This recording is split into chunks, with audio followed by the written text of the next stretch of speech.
Բարերեկո հարգելի ռուստադիտող եթերում ռևոլյուցիան է։ Ինչպիսին էր անցնող 2014 թվականը Հայաստանում տեղի ունեցած քաղաքական զարգացումների տեսանկյունից։ Այս տարի հրաժարական տվեց նախորդ կառավարությունը, նոր կառավարություն ձևավորվեց, ոչ իշխանական քաղաքական ուժերը ձևավորեցին համագործակցության խորհրդարանական եւ արտախորհրդարանական ձևաչափեր։ Տարեվերջին Հայաստանը վավերացրեց Եվրասիական տնտեսական միությանը անդամակցության պայմանագիրը։ Ինչ է մեզ սպասվում գալիք տարում, ինչպիսի իրադարձություններով էր լեցուն 2014 թվականը, այս մասին այսօր ռևոլյուցիայի տարեվերջյան վերջին թողարկման մեջ կզրուցենք Հայաստանի ազգային ժողովի նախագահ Գալուստ Սահակյանի հետ։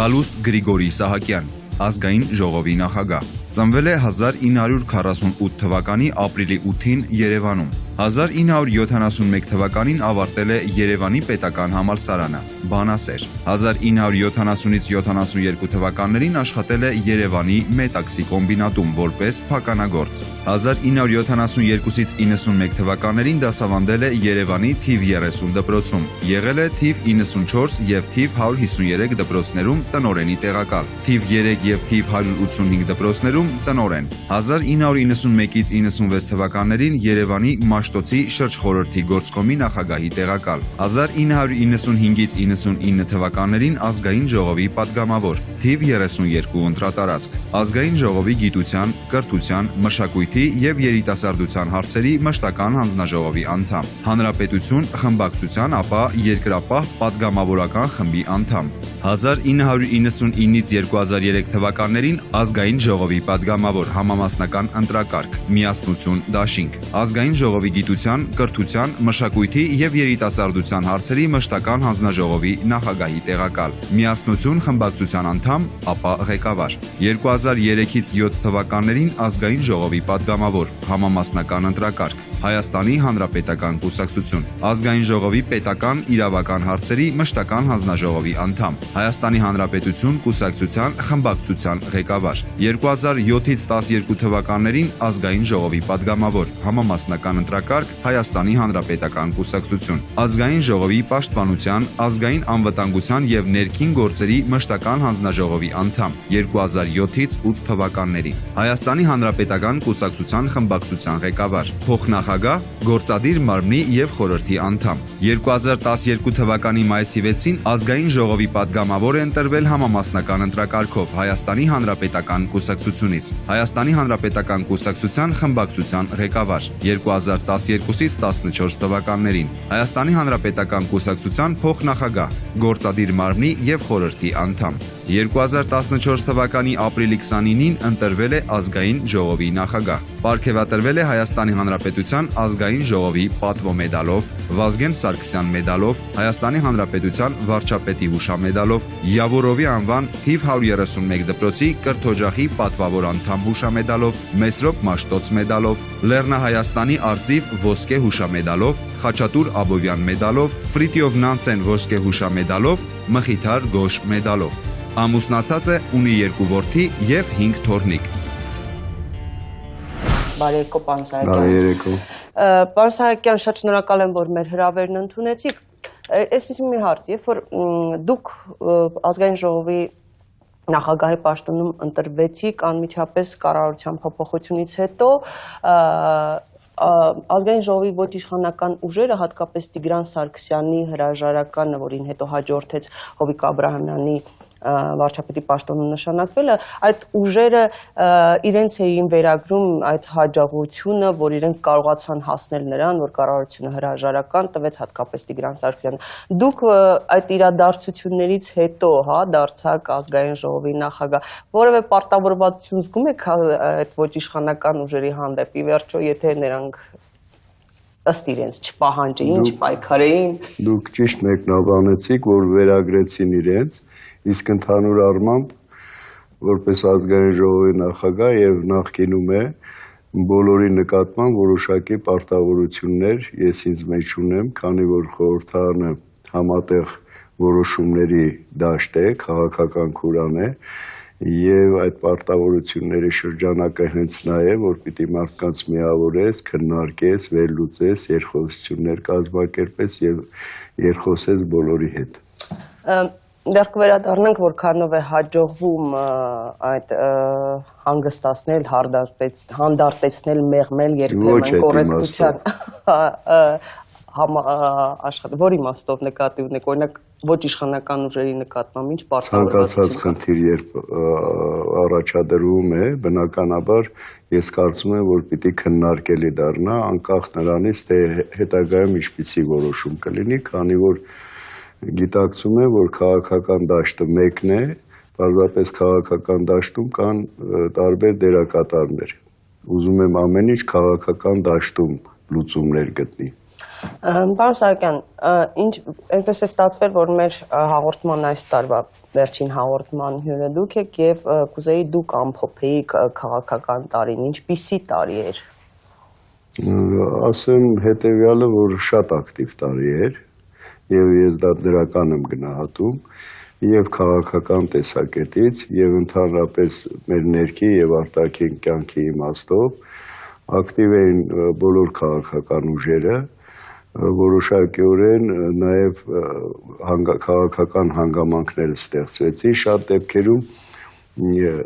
հարցադրումը լինում է հետեւյալ կերպը, ինչ կասեք, որ միտինգներ են տեղ ունենում, որ եռյակ ձևավորվեց, քառյակ ձևավորվեց, այդպես պիտի լինի, քաղաքական դաշտը միշտ պիտի ակտիվ լինի։ Մի անգամ նույնիսկ ասել եք, որ դուք էլ ջանք չեք խնայում, որ այդ քառյակը ձևավորվի։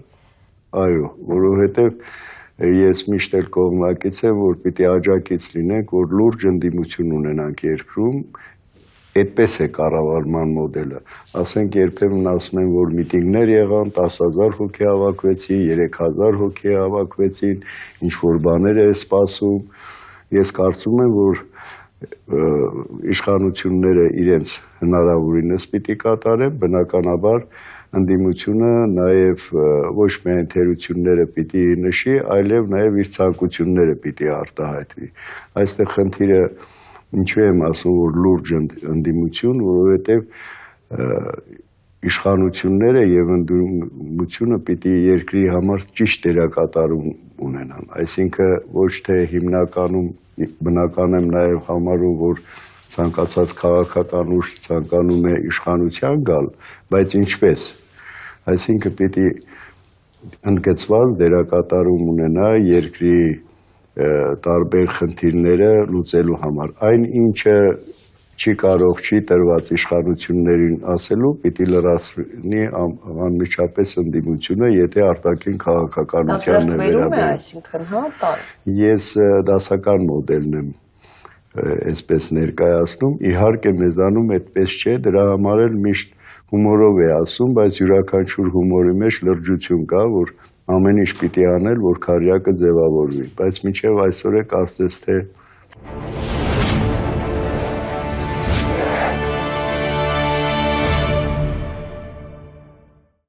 Պարոն Սահակյան, ազգային ժողովի մասին տարբեր գնահատականներ են հնչում, ասենք հատկապես գործող խորհրդարանի կազմի մասին, ասենք կիսա օլիգարխիկ, կիսա քրեական, կիսա գրագետ եւ այլն, միշտ զուգահեռներ են անցկացնում նախկին խորհրդարանների կազմի հետ եւ ասում են, որ գնալով որակապես ավելի ընկնում եք։ Դուք այդ բնորոշումների ինչպես եք վերաբերվում, չափազանցված է, ինչ է։ Տարբեր խորհրդարանների հետ համեմատեն այսօրվանը կամ երեկոանը դրանից առաջ, որովհետև խորհրդարանը գործում է տվյալ քաղաքական պայմաններում, իսկ քաղաքական պայմանները ինքն է թելադրում, թե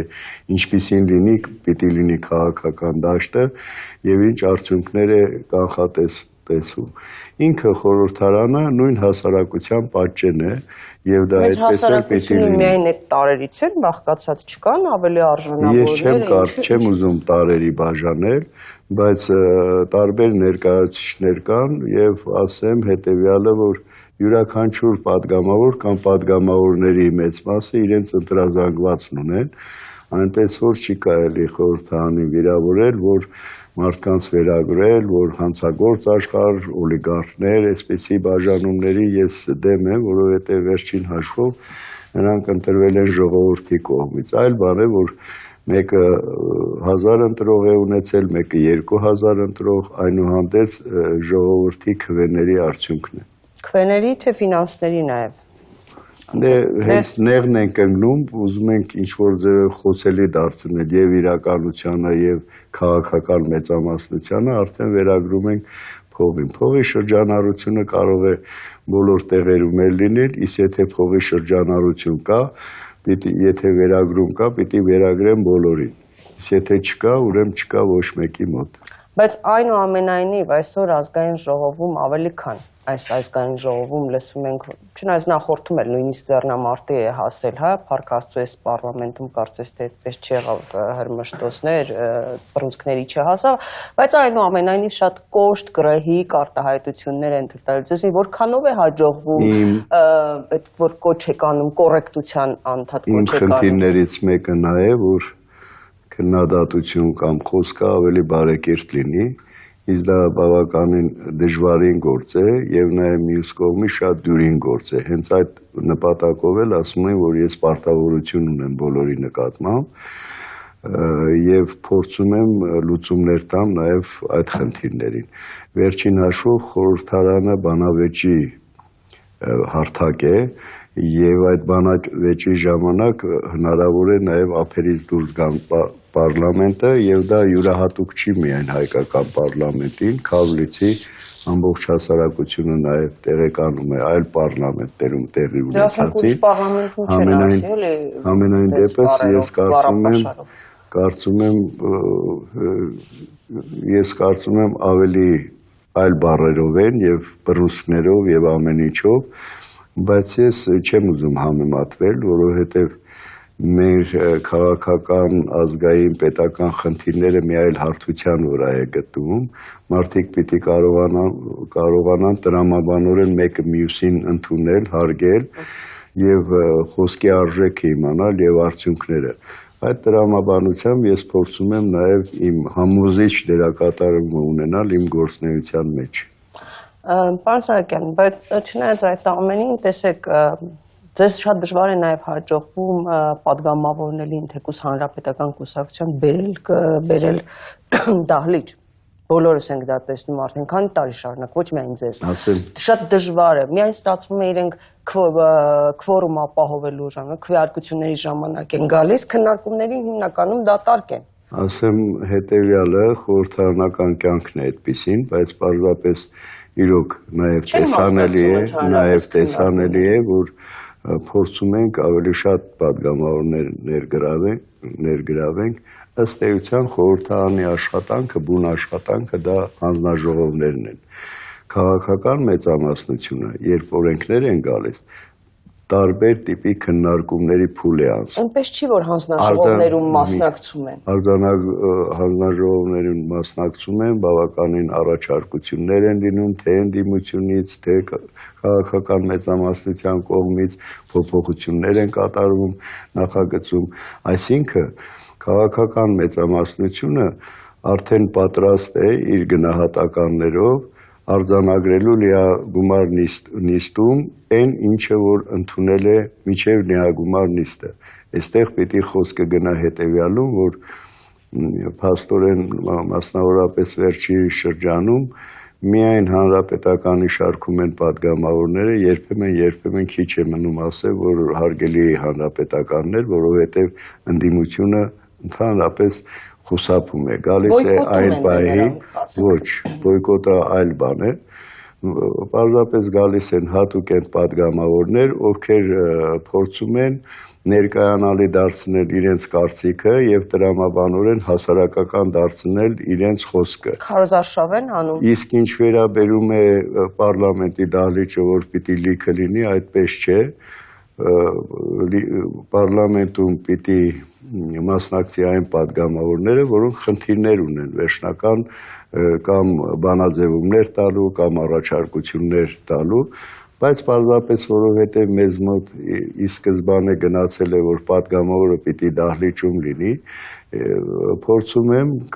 քաղաքական մեծամասնության պատգամավորներով ամենայն դեպս դահլիճը բավարարել։ Առավել եւս ասեմ, մշտապես քաղաքական մեծամասնության պատգամավորներից 30-ից 40%-ը լինում են տեղում, դահլիճում,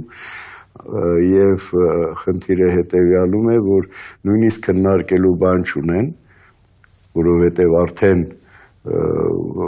փորձել են, քննարկել են, վերլուծել են, հարցադրումներ չունեն, բայց նստում են, որովհետեւ ժողովուրդը այդպես է ուզում, որովհետև ձեր կարծիքն էլ է նա, որ պատգամավորը եթե խնդիրել չունենա, զանգը տալուց հետո պիտի գնա դասարան եւ ամբողջ դասապրոցեսը օրինակ ասում են ինչ է պատահել, մասնակցում են, նիստը լսում են, նիստին հետևում են աշխատասենյակներում։ Այդ դեպքում ինտերակտիվ ձևով անցկացնենք օնլայն, Skype-ով անցկացնենք նիստը, ինչ է նշանակում, ասենք շատերը քվեարկում են նույնիսկ օրենքին չիմանալով ինչի մասին է խոսքը։ Չեմ կարծում, որ շատերը քննարկում են օրենքը չիմանալով, այլ բան է, որ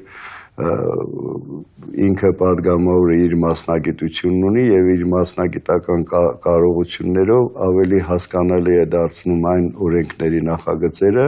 որոնք զուգակցում են իր մասնագիտությանից, իսկ մնացած բոլոր դեպքերում ցանկացած նախագիծ կոնկրետ գոնե քաղաքական մեծամասնությունը օրերն էլ կարող եմ ասել, բացի խմբակցության նիստերից, մենք շաբաթվա մեջ 3 շաբթի կամ 4 շաբթի օրերը հիմնականում ազատ է հավաքվում են պատգամավորները եւ բոլոր օրենքները քննարկում է, առավել եւս եթե անհրաժեշտություն է լինում, նաեւ հրավերներ է լինում կառավարության կողմից։ Այդպես չէ, որ իհարկե բնականաբար եթե 20 օրենք պիտի հաստատվի, այդ 20 օրենքը կարող է ես էլ լիությամբ չտիրապետեմ, բայց որովհետև քննարկումներին մասնակցում եմ, գիտակցում եմ օրենքի քաղաքական մասը։ Բայց օրինակ նաև ոչ իշխանական ուժերից էլ եւ հանրապետականների ներկայացուցիչներն, երբ որ այդքան բացահայտություններ են, նույնիսկ մարդիկ կան, որ կարելի ասել հաշված օրեր են մասնակցել նիստերին։ Ինչի չենք պատժի ենթարկում կամ օրինակ նախկին ազգային ժողովի նախագահ Հովիկ Աբրահամյանը ասում էր նախկինում, որ պետք է աշխատավարձից կտրել, կարծում եք աշխատավարձից կտրելը զրկելը ինչ-որ օգուտ կտա։ Ըստ սահմանադրության պատգամավորը եթե քվեարկություններից կեսից ավելի ինչի մասնակցում, պատիժները այդտեղից են սկսվում։ Ենթադրենք տվյալ նստաշրջանում բայց կիրառում եք դա։ Դեռևս այդպեսին չունենք, որ անհարգելի կեսից ավելի բացակայ է։ Բժշկի թուղթ են ներկայացնում։ Ոչ միայն բժշկի թուղթ, այլ նախապես տեղեկացնում են վիճակը եւ դա նույնպես հարգելի է համարվում։ Ոնց որ բան լինեք, չէ, դպրոցի տնօրեն եք եղել, հիմա ոնց որ մի դպրոցեր սա լինի, հա, աշակերտները զանգում են։ Բայց այսօր է նախկին դպրոցի տնօրեն ազգային ժողովի նախագահից առաջ ազգային ժողովի նախագահները եղել, տնօրեն չեն եղել, այնպես որ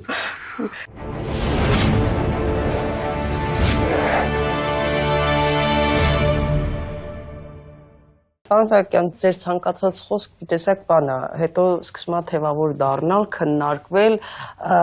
նույնիսկ ասենք տարբեր որակներ լսել ենք, հայ քաղաքական մտքի գիգանտ, ռահվիրա եւ այլն, եւ ամեն մի արտահայտություն տարատեսակ քննարկումների հումորի առիթ է դառնում։ Օրինակ կարող եք մեկնաբանել, այսպեսի մի արտահայտություն էի կարել, կոռուպցիա չկա, բայց կառշարակերություն կա Հայաստանում, ընդ որում բոլոր ոլորտներում։ Ասեմ հետև չէ, չեմ ասել կոռուպցիա։ Ասել եք, ոնց չէ, ես ասել եմ կոռուպցիան այլ բան է, կաշառակերությունը այլ բան է։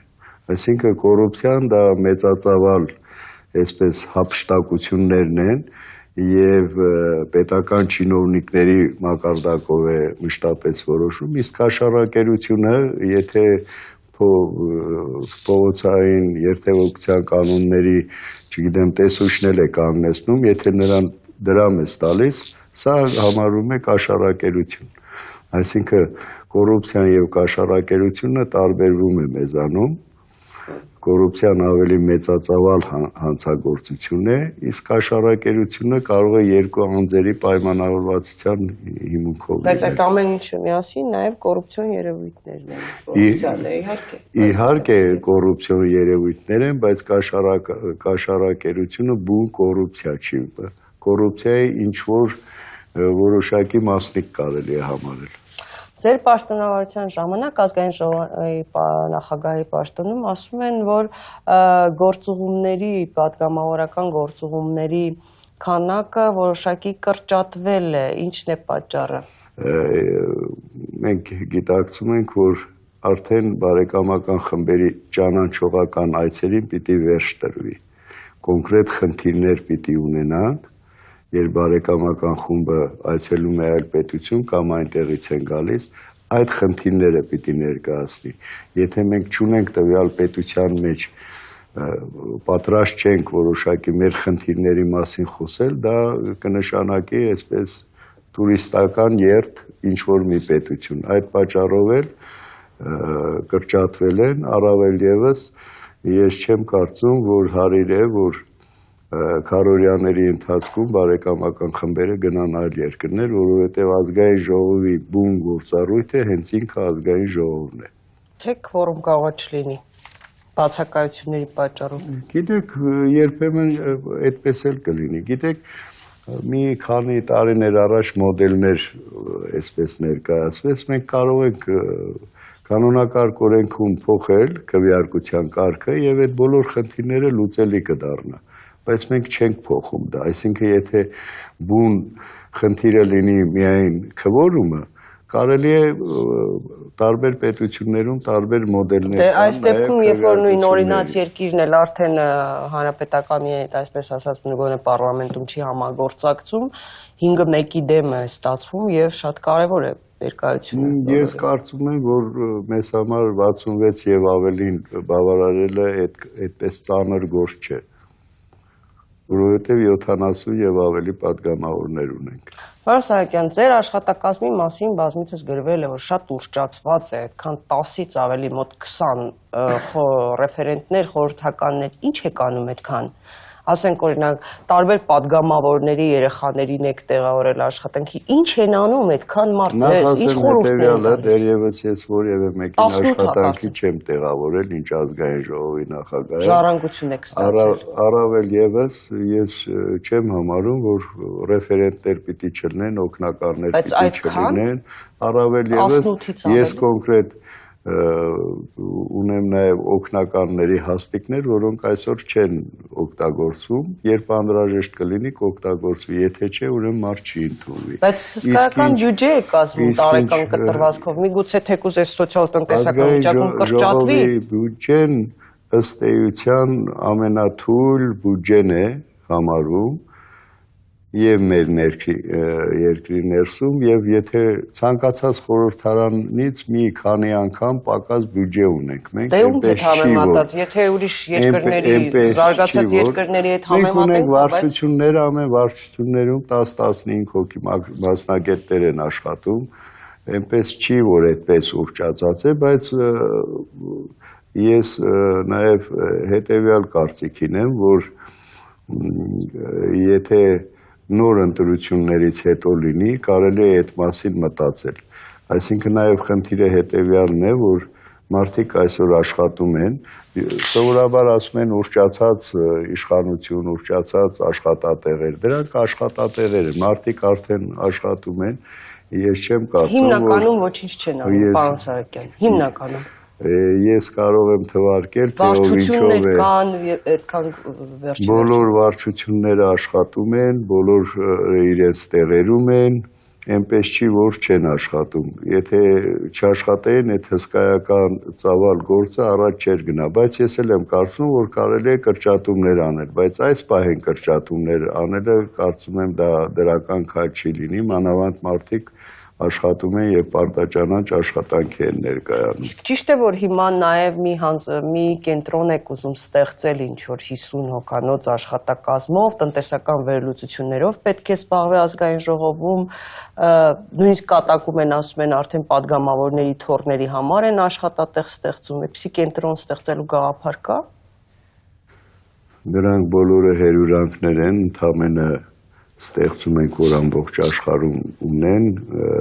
բյուջետային գրասենյակ, որտեղ կաշխատեն 3-4 հոգի։ Սպասենք տեսնենք, հա։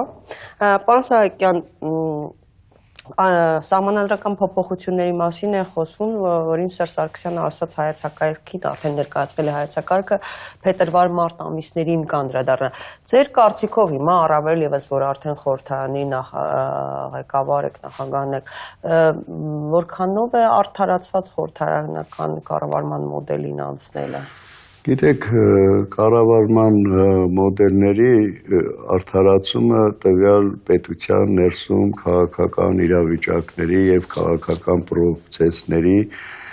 նոր մոդելներ ստեղծելու անհրաժեշտություն է։ Դեռևս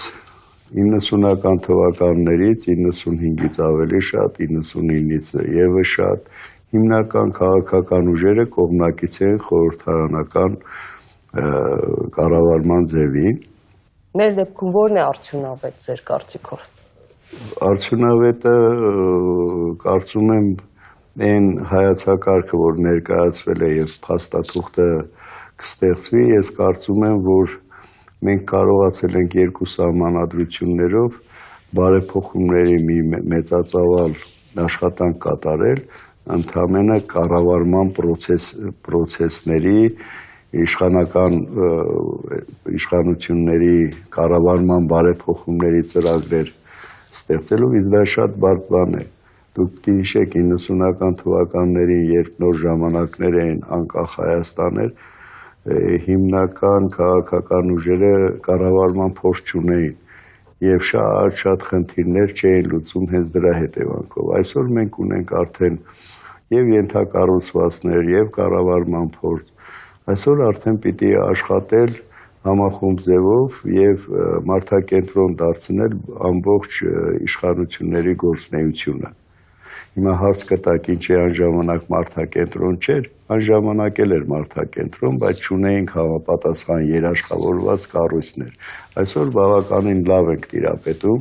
եւ պետական պարոն Սարգսյան, քանի դեռ չգիտեք, որտեղ շատ sense ընդհանրական եք ասում, նույն հայեցակարգը երբ որ ներկայացվեց, ասեցին վերջնական չէր։ Ինչպես տպավորություն եմ ես դες լսում եմ, որ քանի դեռ հանրապետության նախագահը իր տեսակետը չի արտահայտել, դուք չգիտեք ինչպես ինչ կլինի վերջնական արդյունքը։ Ես գիտեմ վերջնական արդյունքը ինչ է լինելու, կարծում եմ հանրաքվե կլինի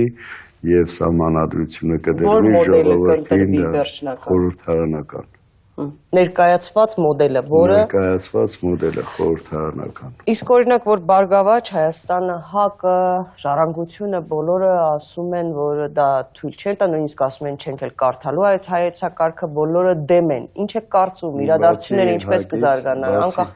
տեսակետը հետեւյալն է, որ դա էլ է հնչում, որ ճիշտ է խորհրդարանական մոդելը, բայց մի անգամ էլ մենք նախագահ դառնանք, հետո դարձնենք։ Իրանք են այդպես ասում։ Այդ է հիմնականում շրջում այն քաղաքական ուժերի, որոնք խորհրդարանականի կողմնակից էին։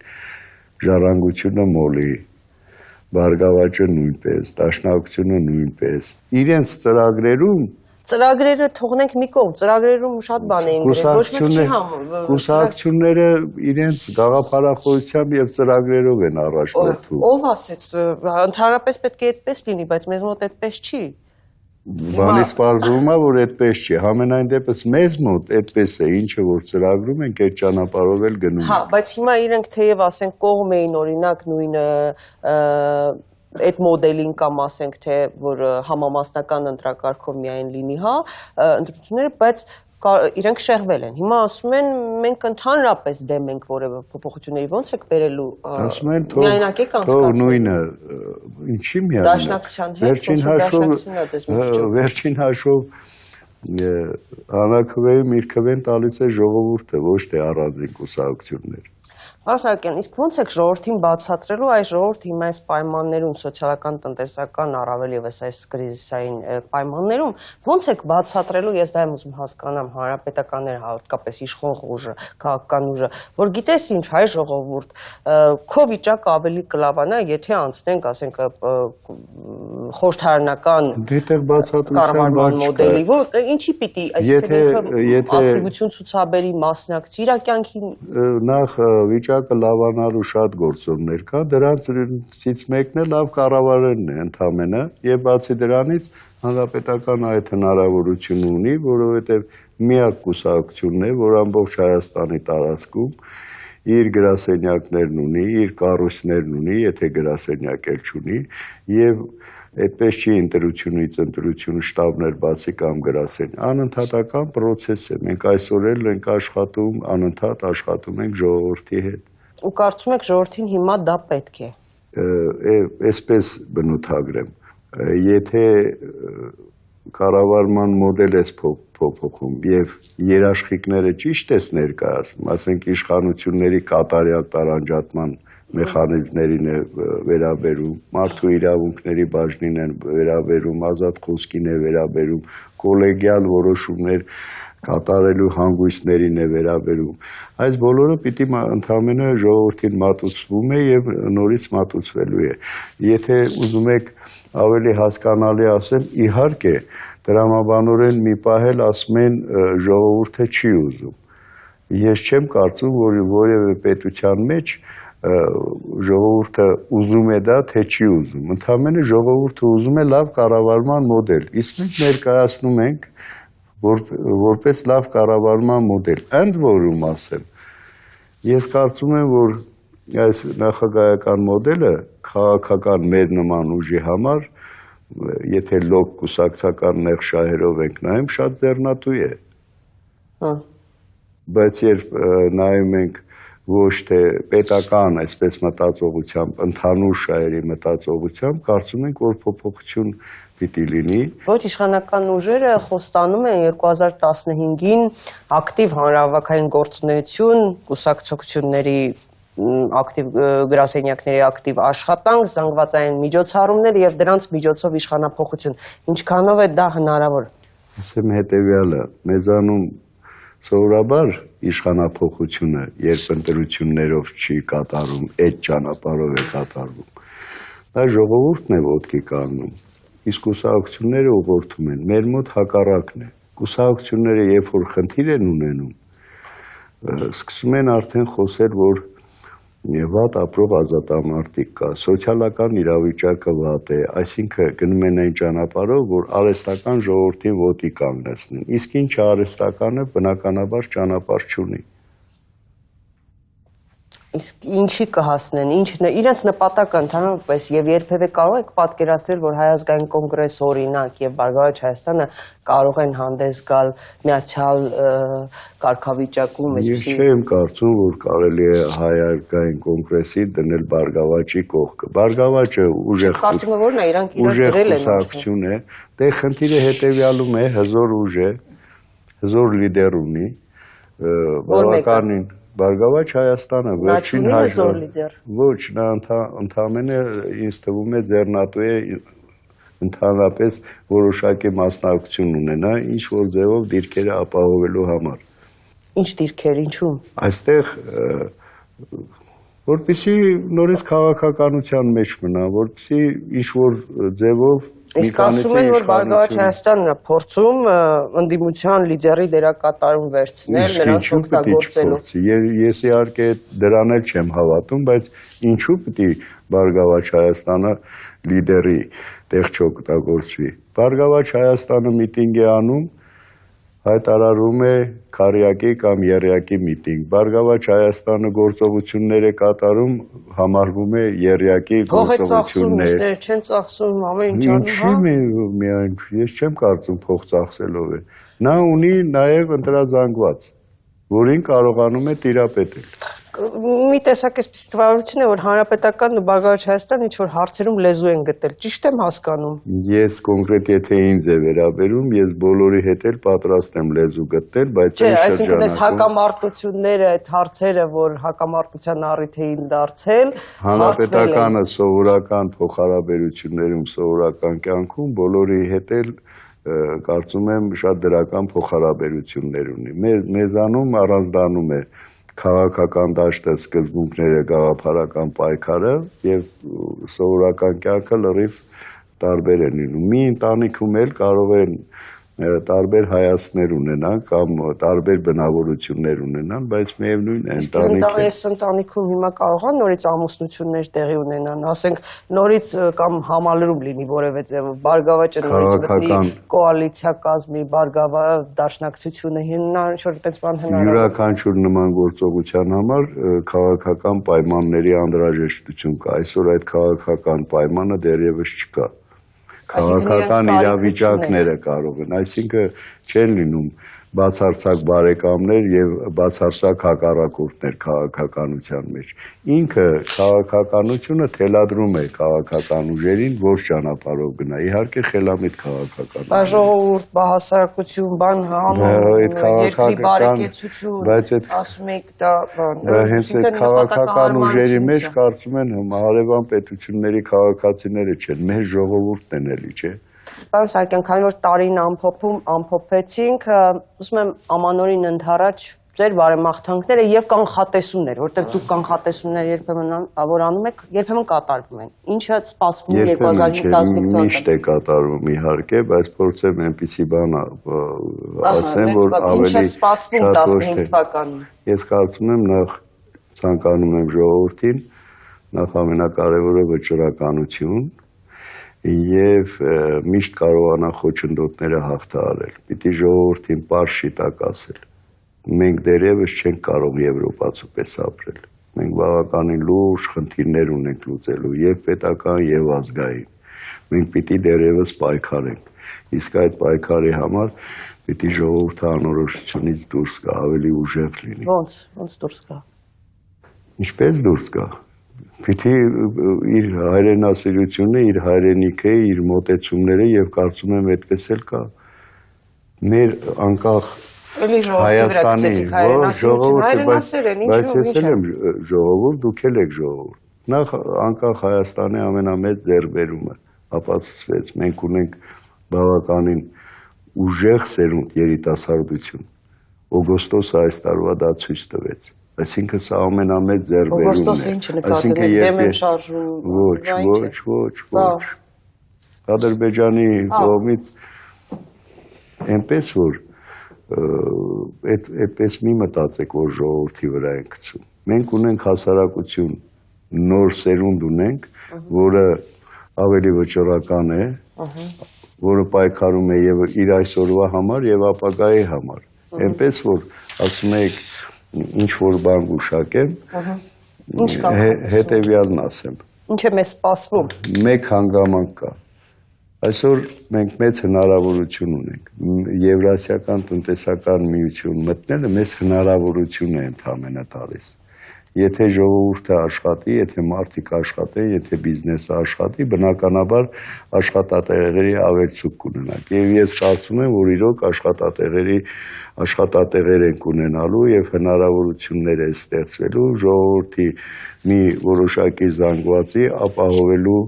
համար։ Բայց նորից չեմ ուզում հուսախաբել անալ։ Եվրոպացու պես դեռ շատ երկար ժամանակ է պետք որ մենք ապրենք, մինչև մեր ազգային կարևորագույն խնդիրները չլուծենք։ Դա ես կարծում եմ աշխարհը մեզ ավելի աշխարհի համար մենք ավելի տեսանելի կլինենք 15 թվականին այն բոլոր միջոցառումներով, որը ուղղված է լինելու ցեղասպանության 100-ամյակին։ Ես թույլ կարծիք չունեմ ժողովրդի նկատմամբ։ Մեզ թվում է, թե մենք բոլորս արտանում ենք եւ գիտենք ժողովրդի ինչ է մտածում եւ ժողովրդի անունից է խոսում։ Ես ժողովրդի անունից չեմ խոսում։ Ընդհանրապես պետք է ճանաչել ժողովրդին եւ պետք է ժողովրդին տանել դեպի վճռական ճանապարհով, որը շատ բարդ է, բայց կարծում եմ նաև իրագործելի։ Եվ վերջին հարցը, որը տալիս եմ իմ այն հյուրերին, ովքեր առաջին անգամն են լինում, հա, մեր տաղավարում, ձեր մեղքերը խոստովանեք, ինչ չեք արել, որպեսզի մենք ապրենք ավելի լավ Հայաստանում։ Իմ մեղքը նա է, որ միշտ մտածում եմ, որ դեռևս ոչինչ չեմ արել։ Գիրք եք գրել, խորին խորհուրդ։ Շատ բաներ եմ գրել, բայց դեռևս ոչինչ չեմ արել։ Ամենամեծ մեղքս դա է։ Մի հարցեր, պարոն Սահակյան, դուք իսկ նաև այդ գիրքը հրատարակելուց հետո ասել եք, որ պատրաստում եք ձեր հումորային, այդպես թևավոր խոսքերի, սուր մտքերի գիրքը, իսկապես դուք կարծում եք, որ այնքան մեծ հումորի զգացում կա կամ հումոր կա, որ պետք է դա հրապարակել։ Ես ասեմ, նախ այդ հումորները ես չեմ հավաքել, ինչ որ պատառիկներ կա, մի 2 ամիս առաջ լույս տեսավ ճանապարհ գիրքը, որտեղ ինչ որ պատառիկներ կան, այնպես որ ես հումորը սիրում եմ եւ փորձում եմ քաղաքական սատիրան եմ շատ սիրում, քաղաքական հումորը, բայց արիտես որ մեր լրագրողները այդ հումորը լուրջ են ընդունում եւ սկսում են ինչ որ քննարկումներ կազմակերպել։ Շնորհակալ եմ պարոն Սահակյան հետաքրքիր զրույցի համար։ Հարգելի հեռուստադիտող, այս տարվա վերջին հաղորդումն է, շնորհավորում եմ բոլորիդ, փորձենք համբերություն ունենալ եւ ամեն օրվա մեջ գտնել բարի ու լավատեսական մի հատիկ եւ այդպես սկսել մեր օրը։ Բարի գիշեր, կհանդիպենք տոներից հետո։